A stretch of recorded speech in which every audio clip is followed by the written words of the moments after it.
Assalamualaikum warahmatullahi wabarakatuh. Halo anak-anak, kembali lagi di channel Bu Husnul. Kali ini dalam pembelajaran Matematika Wajib kelas 10. Nah, sebelum kita lanjut ke materi, Ibu meminta kita semua untuk sama-sama mendoakan saudara-saudara kita yang terkena dampak gempa di Provinsi Sulawesi Barat dan juga saudara-saudara kita yang terkena dampak banjir di Provinsi Kalimantan Selatan. Semoga kita semua dilindungi oleh Allah Subhanahu wa taala. Amin. Oke, untuk materi hari ini kita akan melanjutkan materi dari pertemuan sebelumnya, yaitu tentang relasi dan fungsi. Kalau pertemuan sebelumnya Ibu telah menjelaskan tentang relasi, khusus relasi, maka untuk pertemuan kali ini Ibu akan menjelaskan tentang fungsi. Nah, agar kalian bisa memahami materinya dengan baik, simak baik-baik ya penjelasan Ibu. Pada pertemuan sebelumnya kita telah belajar tentang relasi. Nah, pada pertemuan kali ini kita akan belajar tentang fungsi. Nah, relasi dan fungsi ini merupakan hal yang berkaitan. Jadi sebelum kita lanjut untuk membahas fungsi, sebelumnya kita harus mengingat atau mengetahui terlebih dahulu tentang apa itu relasi. Jadi relasi dari himpunan A ke himpunan B itu adalah suatu aturan yang menghubungkan anggota himpunan A ke anggota himpunan B. Jadi antara himpunan A dan anggota himpunan B itu dihubungkan dengan suatu aturan tertentu. Nah, contohnya seperti ini. Nah, himpunan A-nya ini Aris, Bari, Cecep, Darla, dan Vira. Himpunan B anggotanya soto, rawon, gulai, sate, sop, nasi goreng. Nah, jadi relasi yang mungkin yang menghubungkan antara himpunan A dan himpunan B ini bisa saja mungkin menyukai, misalnya Aris menyukai rawon, Bari menyukai gulai, atau bisa juga misalnya mau memesan, misalnya Aris memesan rawon, Bari memesan gulai, Cecep memesan sate.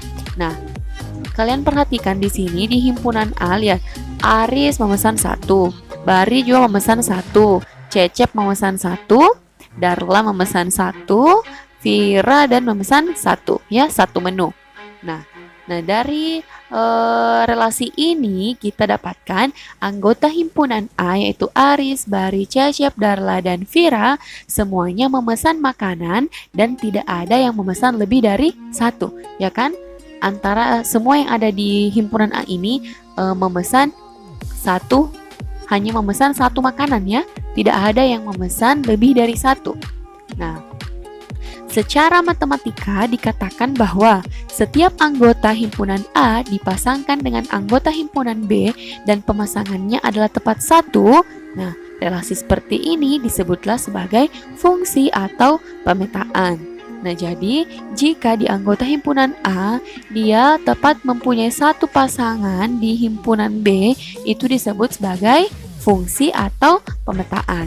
Jadi definisinya itu adalah fungsi atau pemetaan dari himpunan A ke himpunan B adalah relasi yang memasangkan setiap anggota himpunan A dengan tepat 1 anggota himpunan B. Nah, jadi yang anggota himpunan A ini harus mempunyai pasangan di himpunan B dan pasangannya harus tepat 1, ya, tidak boleh lebih dari 1.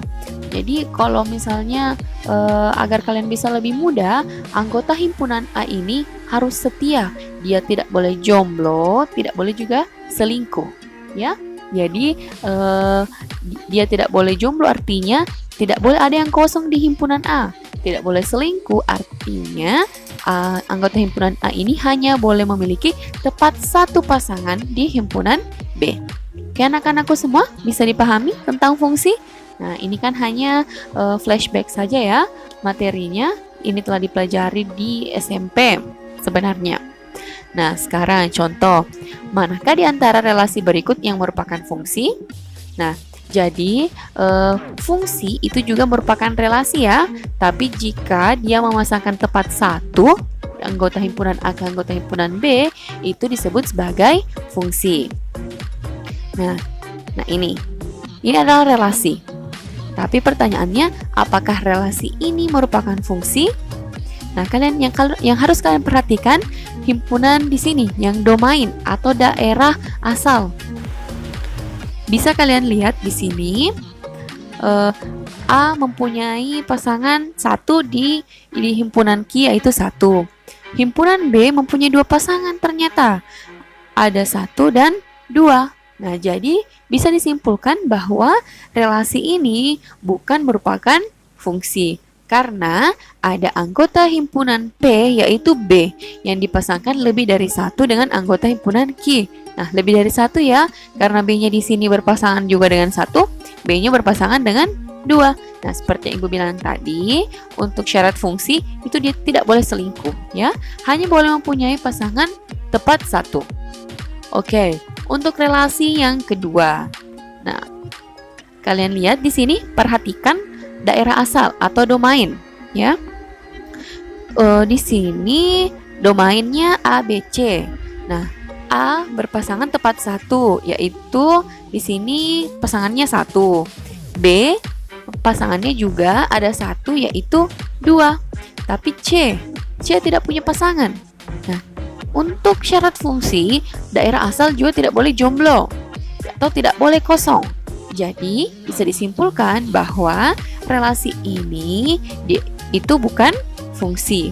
Nah, karena ada anggota himpunan P, yaitu C, yang tidak mempunyai pasangan dengan anggota himpunan Q. Ya, jadi relasi ini bukan merupakan fungsi. Oke, yang ketiga. Nah, perhatikan baik-baik. Nah, domainnya di sini yaitu ABC. Nah, perhatikan apakah dia tepat mempunyai satu pasangan di himpunan Q. Nah, A pasangannya tepat 1, yaitu 1. Himpunan B pasangannya juga tepat 1, yaitu 1. Himpunan C juga mempunyai tepat satu pasangan, yaitu 3. Jadi bisa disimpulkan bahwa ini merupakan fungsi. Nah, kalau misalnya ada yang bertanya, Bu, di himpunan Q ini satunya punya 2 pasangan. Nah, itu tidak berpengaruh ya. Yang diperhatikan untuk fungsi itu adalah daerah asal. Ya, daerah asalnya tidak boleh mempunyai pasangan lebih dari 1. Untuk Q itu boleh ya. Dari sini saja yang dilihat. Himpunan daerah asalnya itu tidak boleh memiliki pasangan lebih dari 1. Jadi misalnya di sini A ke angka 1, B ke angka 1, C ke angka 1. Itu bisa, itu juga merupakan fungsi, ya. Karena kita tidak melihat di daerah kawan atau di daerah kodomain. Yang kita perhatikan itu adalah daerah asalnya saja. Nah, jadi ini merupakan fungsi karena semua anggota himpunan P dipasangkan dengan tepat satu anggota himpunan Q. Oke, bisa dipahami ya anak-anakku semua. Jadi Ibu harapkan kalian sudah bisa membedakan mana yang merupakan fungsi, mana yang bukan fungsi. Nah, sekarang kita lanjut ke notasi fungsi. Nah, fungsi F dari himpunan A ke himpunan B dinotasikan dengan F, lalu titik 2, A, lalu tanda panah B. Nah, ini artinya F memetakan dari himpunan A ke himpunan B. Nah, contohnya misalnya X tanda panah 3X tambah 5. Nah, ini artinya adalah F adalah fungsi yang memetakan X ke 3X tambah 5. Jadi, X fungsi yang memetakan X ke 3X tambah 5. Kalau ini umumnya ini F adalah fungsi yang memetakan himpunan A ke himpunan B. Jadi ini seperti ini notasinya. Oke anak-anak semua, bisa dipahami? Nah, jadi untuk materi hari ini sampai di sini dulu. Jadi materinya cukup mudah agar kalian bisa memahami materinya dengan baik. Silahkan kerjakan latihan soal pada kuisis. Silahkan jika ada yang tidak dipahami bisa langsung chat Ibu. Oke, sekian. Assalamualaikum warahmatullahi wabarakatuh.